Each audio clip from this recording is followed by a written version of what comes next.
if your Swiss friend asks you to go for a walk, you have to prepare a hiking boots. Nothing is open. Nothing is open. The shops close even earlier. So if you're working, you're fucked. The fridge size is mortifying. They come home to have lunch. The thickness of the paper. In the last video, we talked about like finding a job in Switzerland. Finding a job wasn't the biggest adjustment.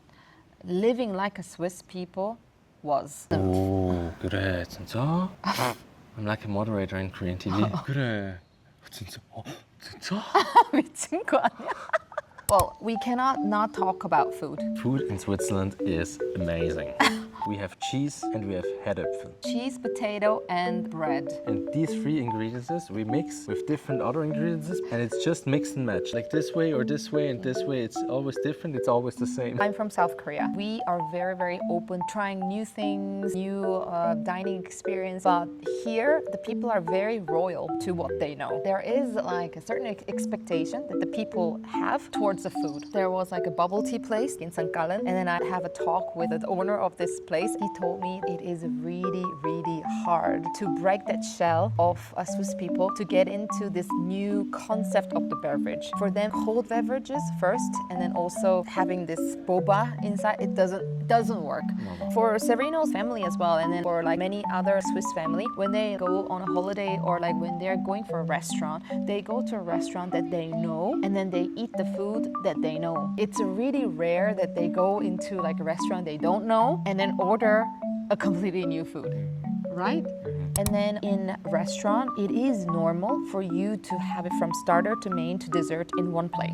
In Korea, I'm very used to like share food, so you don't really have that much of a pressure of finishing all the food. But whenever my family or my friends come to Switzerland, one of the things that they struggle is that it is considered polite here that you clean all of your portion. That is actually a hardship that they have to face because we are used to eat small portion every time. But here, the meal time is longer. They do from the starter until the dessert. So at first, I was also having a hard time when I was staying in Sebrino's house. Time between the meal time, I was getting so hungry. And then in the meal time, I cannot eat more than certain level. So I get hungry. But now I'm mix of bigger portion in Switzerland and then eating often in Korea. And also in Switzerland, in summer, we do Barbecue. Barbecue is a really big culture here in Switzerland. A lot of sausages that you saw already on our channel. Different cantons have different sausages with different herbs inside. And then with the Bratwurst in St. Gallen, you cannot have it with Senf. But in Zurich, they always give you mustard. yeah. And St. Gallen and Zurich people are always fucking each other up when they meet, either giving or not giving mustard. They will judge you, Yeah. for sure, 100%, 200%. The second thing is about nature. One of the things that you have to remember and don't forget is if your Swiss friend asks you to go for a walk, you have to prepare a hiking boots. Yeah, absolutely true. For us walks, we go into the mountain and have a walk there for several hours. Otherwise, it's a stroll through the city, right? The first time when Sebrino told me that he was gonna take me to this walk, I was just in my sneakers and then it was a hiking to the mountain. Going up is one thing, going down, my knee was broken. Like, it's really... But it was a nice walk. Of course, the nature is pretty, but those things you have to be careful. But the good thing is nature is literally everywhere. If you want to be in the river, if you want to be in the lake, you are more than welcome to do so. There are a lot of a way that you can enjoy the nature. One of the apps that Sebrino recently purchased with the hiking maps of each Switzerland, and then you can see how many people are actually spending their weekend just go out for a walk. Going for a walk doesn't maybe mean so exciting, but if you get used to it, I think it's one of the really, really great culture that they keep. Talk with each other, seeing something together, looking at the nature or Yeah. looking at the old buildings. Yeah, let's talk about the opening hours of the shop. There you had to adjust a lot. Even I realized it. It's not about adjusting, it's just like I have to follow the rule, that's it. But it's just so extreme. I came from Seoul, so I cannot really compare that to here. But when I was in Dublin, when I was in London, of course, they do have a shorter opening hours, but it doesn't mean that nothing is open on Sunday. But here, nothing is open. I cannot understand. I mean, of course, the reason is the people who is working in a shop needs to have a family time, which I think is a very cute idea, but also at the same time, you don't need money.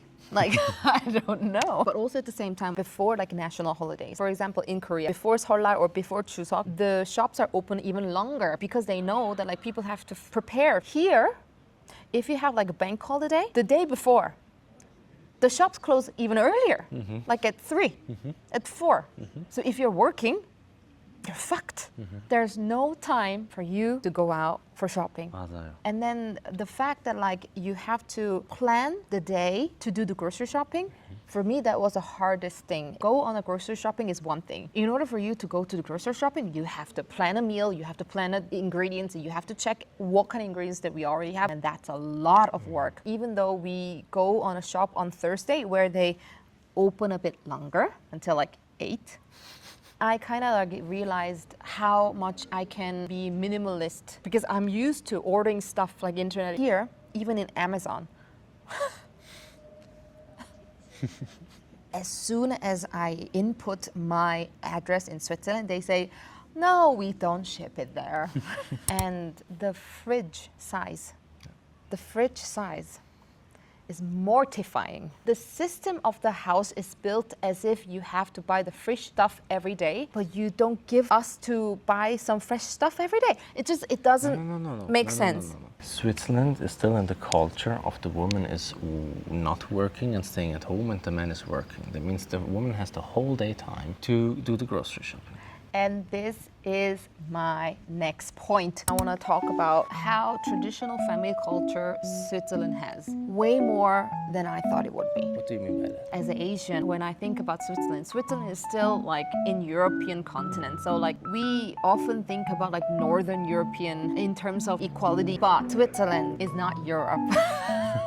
And I was really, really shocked. Random stuff that is so essential to your life. These systems are built with the expectation of a woman being at home. For example, school. In school, it's not usual that they give you like a school lunch, and it's not really expected for them to have like a bento box to have it at school. Instead, You go home. they come home at 11, 12 to have lunch. A 11:45, school is finished, you walk home a quarter hour, and then you're at home and eat lunch. Now you have 1.5 hours until you have to be back in school. So that means they are expecting someone to be at home. Friends that we have, they're now having this transitional time when they have a baby. It is normally accepted. Women, like as soon as they have a child, they go back to 60% of their job so that they work only 3 days a week. Those are a norm if you want to work. But still, that is very considered modern. It is received as like normal that you stayed at home when you have a baby. And the amount of days that they get as a paternity leave is shocking. Normally in Switzerland it's 2 weeks, no? I don't know. Und 2 Wochen bezahlter Vaterschaftsurlaub. Shocking. Shocking, Switzerland. Australia takes fucking time. What can I say? Oh, and also, one of the other things that Swiss people are really, really valuing is privacy. When you first came to Switzerland and then making like a Swiss friends, I told you about the coconut analogy. If you haven't seen it, see the video here. As soon as you become friends and then you want to make an appointment, you might feel they're not as open as you expect it to be. I felt it that way as well. They're not at all spontaneous. You cannot just say, can we meet today? It will be very rare that they will say yes. When we're meeting Severino's friend, the first thing that we do is that we plan the next meeting, which is around like 1 month after. So they plan everything, literally. Yeah. So don't be discouraged if they say no, like if you're being spontaneous. You have to adjust to their lifestyle, that you have to make an appointment like 1 month prior. I know, I don't do those appointments with my friends unless we go to like foreign country or something. But here it is, don't get discouraged. Last but not least, they have a tendency to like the analog things as well. Yeah. For example, when I need to get my degree to be certified, I had confirmation of the graduation all in like a PDF with a verification code that you can have it in website. They said no. They want me to import the certification of the graduation so that they can check. Luckily, I found it and then I gave it to the Gemeinsam. Do you know what they check? The thickness of the paper. Yeah, if it's a legit document or if it's just printed out. They still send you the advertisement in this booklet, coupons in the booklets. But actually, it is quite surprising as well. There are so many international brands that are from Swiss, like Nestle, and then they are very advanced in like AI and technology as well. Despite this environment, yeah, it's very country that has a full of surprises.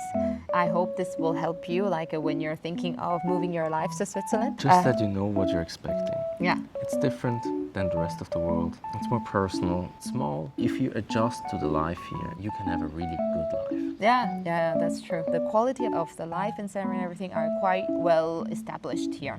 So, toi for your Swiss life, fighting. And before we close, Severino, we're gonna tell you some basic Swiss that you can use when you're visiting Swiss. It's very considered polite to say hi to people on the street. So when you see someone, When you see someone, you say. When you see someone, you say 그랬지. 한국말에서 그랬지, 저랬지 했을 때 그랬지. 그걸로 외우시면 될 것 같아요. When you say goodbye to someone, you say tschüss. Goodbye is tschüss. You can also say ciao. And then when you say thank you, Danke vielmal. yeah, danke vielmal. Danke vielmal is something that you use when you get something from the store. So every time you order something from Starbucks, they give you something back, you say Danke vielmal. When you're leaving the shop, Adieu. adieu. Adieu. Adieu. But you say adieu, Yeah, adieu. and you say adieu. Why? Dialect, baby. 잘 먹겠습니다. Ngwete. 응고했대. Post. 맞아. 짠. 건배, 짠 is. Post. So 다시 안녕. 그렇지? 잘 가. Tschüss. 감사합니다. Danke vielmal. 많이 먹어. Ngwete. 건배. Zahn. 오. No, it's not. 맞아. Yeah, but Zahn is not 아, German. 자, 맞네. 그렇지. 건배. Post. 잘했어. That is so. 안녕. tschüss.